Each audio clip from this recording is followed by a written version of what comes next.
Hello friends, welcome. And in this video we are going to just do a demo about testing the remote shellcode.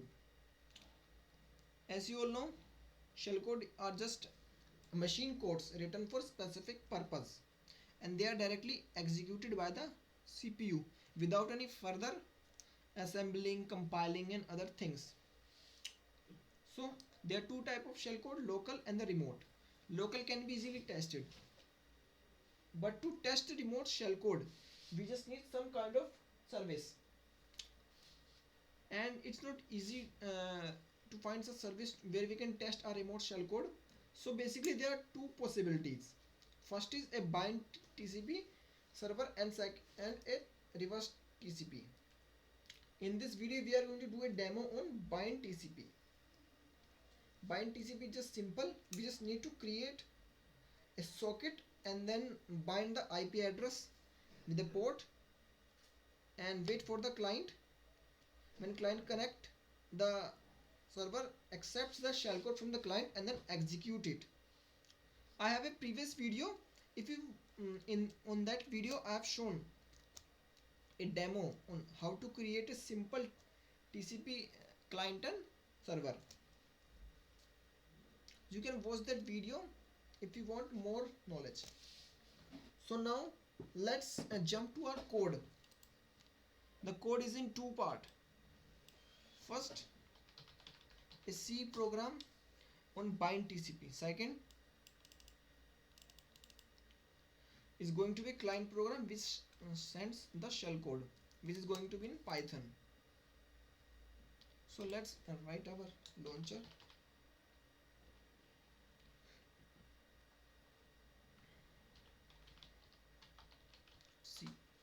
CLAUNCH. Okay, spelling correct. So now it's time for the code. Let's write. Include all our header file.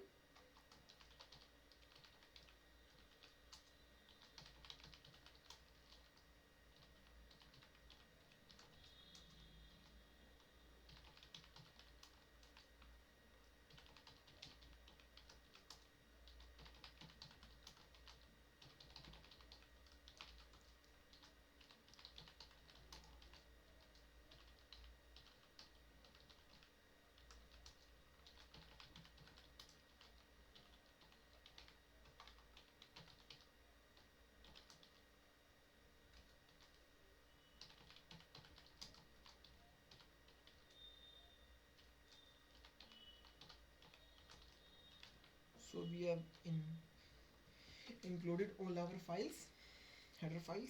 Now let's define some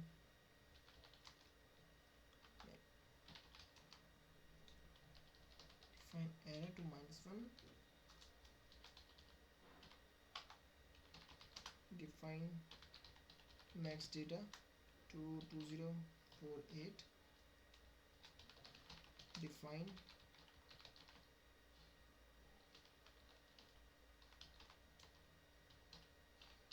to 4096. Now char shellcode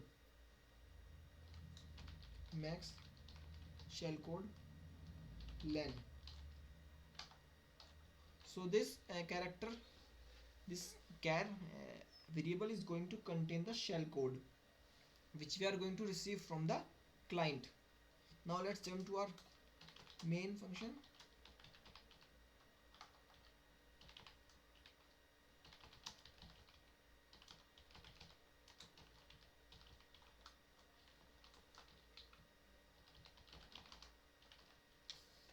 Decrease our tab size.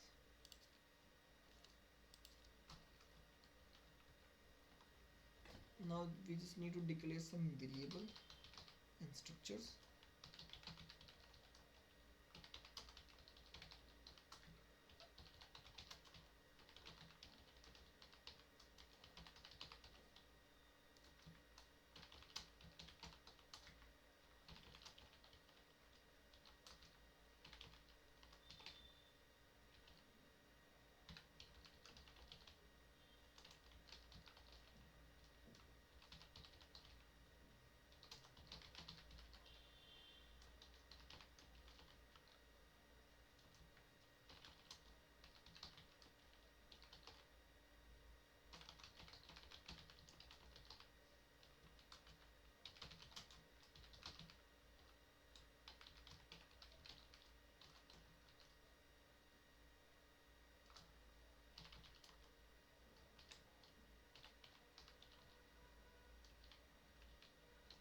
So we have declared all our variables. Now we need to create a socket.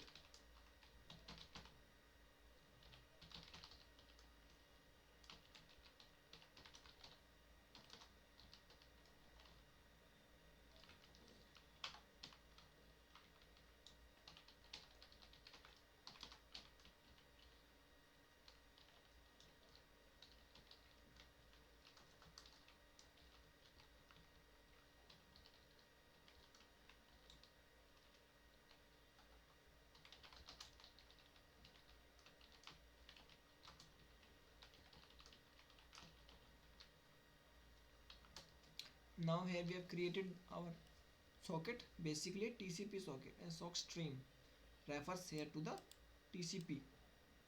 TCP is basically connection oriented, and if we get error, the value is equals to -1 that we have defined here, then we will return an error, socket error, and then exit the program. Now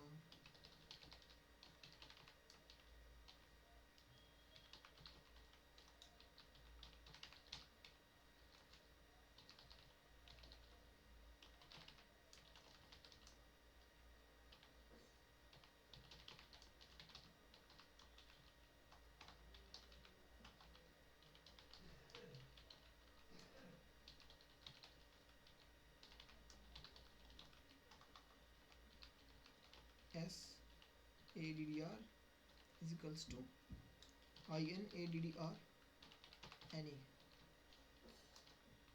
B0 server dot sin 08. So we have filled up all our variable values in the structure. Now it's time to bind the program. Bind, not bind the program, just bind the IP address with the port number, so that our client can our client can connect to the specific port.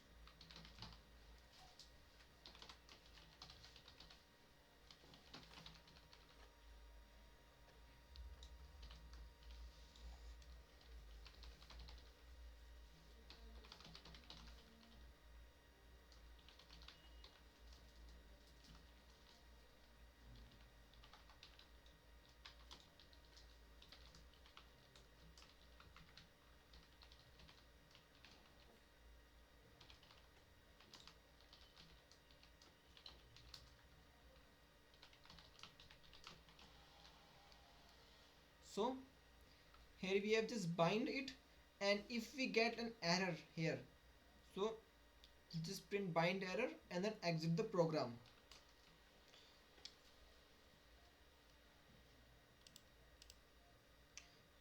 Now next lines of code, listen show 1, if it's also equal to error -1, then p error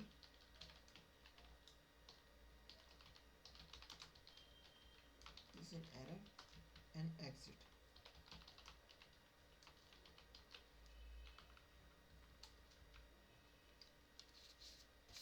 Now it's time to accept connection from the client. Accept sock struct showkddr pointer address of client, and then showkddr len is equals to error, then print return p error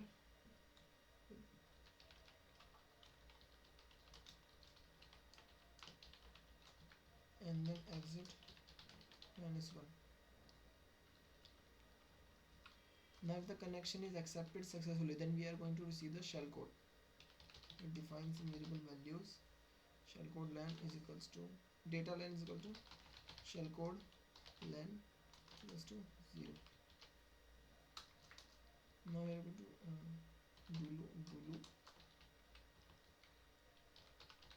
while data len, let's see the number of bytes that the client has sent.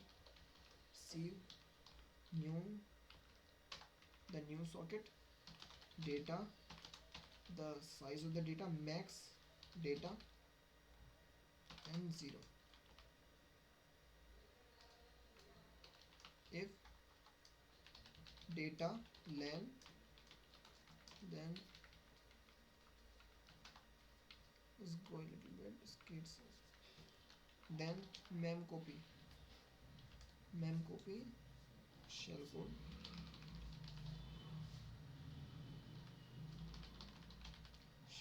len, the data and the data len.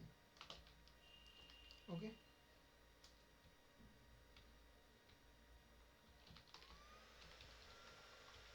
shellcode len plus equal to data len. If shellcode len is greater than max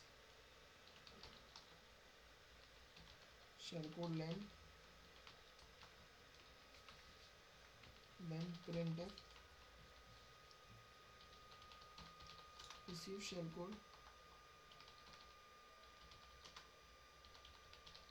exceeds the maximum size.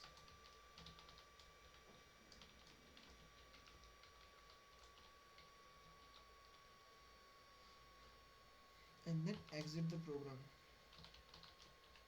without executing the shellcode, because the shellcode is of greater length than we expected. Now close the two sockets.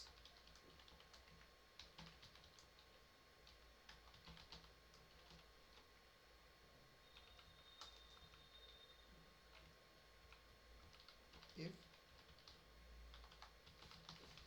shellcode len, then printf shellcode size percentile d, new line, int strlen shellcode. Now print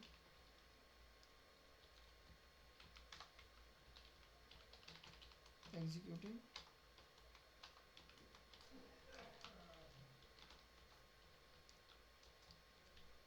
fptr, which we have declared above as int pointer, and then shellcode.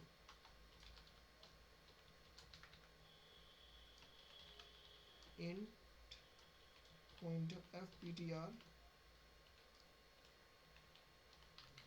So we have successfully write the program nearly in 76 lines of code. Now let's write another program, then I will compile that. Now let's write the client program with demo.py name. This program is going to be simple because it's written in Python, and as you know, Python is a really simple language. Import the two modules, sys and socket. Now we find the variable shellcode. Now leave it empty. Create a socket.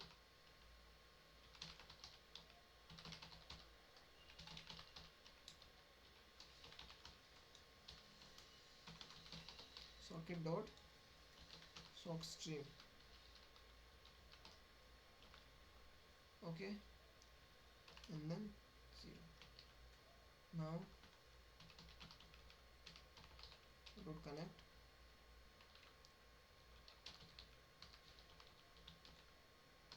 Then int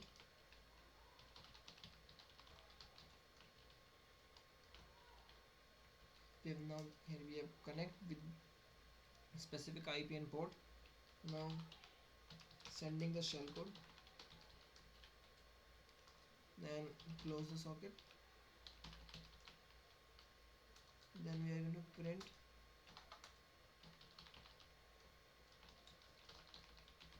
shellcode length percentile d percentile length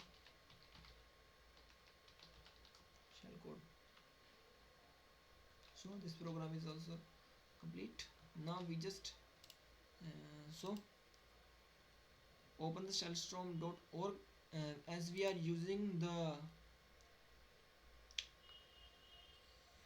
bind TCP. So we just need to select one shellcode. I've just chosen this, the bind shell port 444. You can see it's there, the bind shell port 444. So it just returns, it just opens,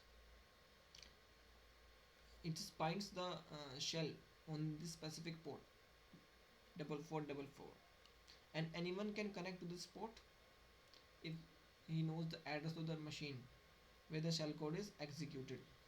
So now let's copy this code from here, and no further changes need to be done in this code. Just copy it here and paste, save it, and now let's compile our launcher gcc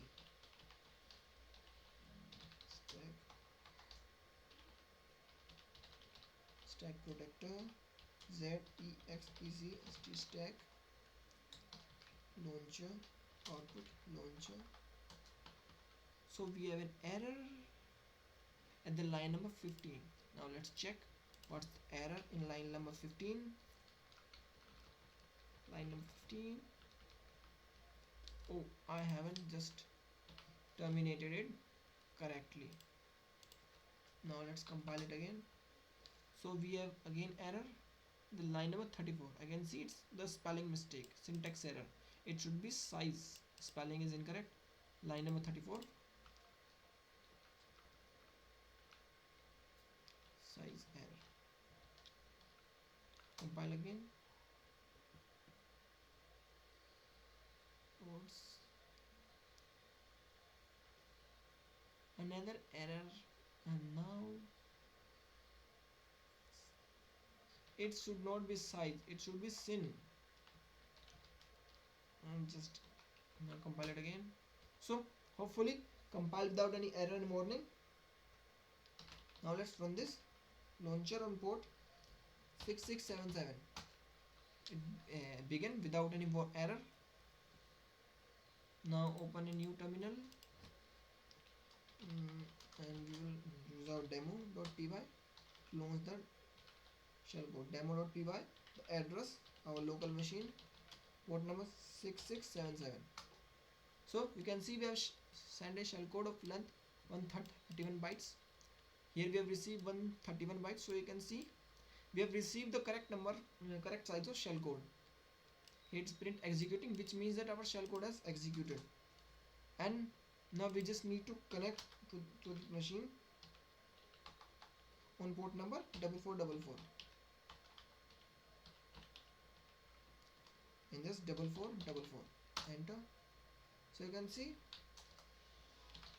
we have received a shell. So you can see we have just successfully got the shell, which is our goal. So you can see this program is very handy when you just want to test your remote shellcode over a network on a machine. It's not necessary you just use this code here.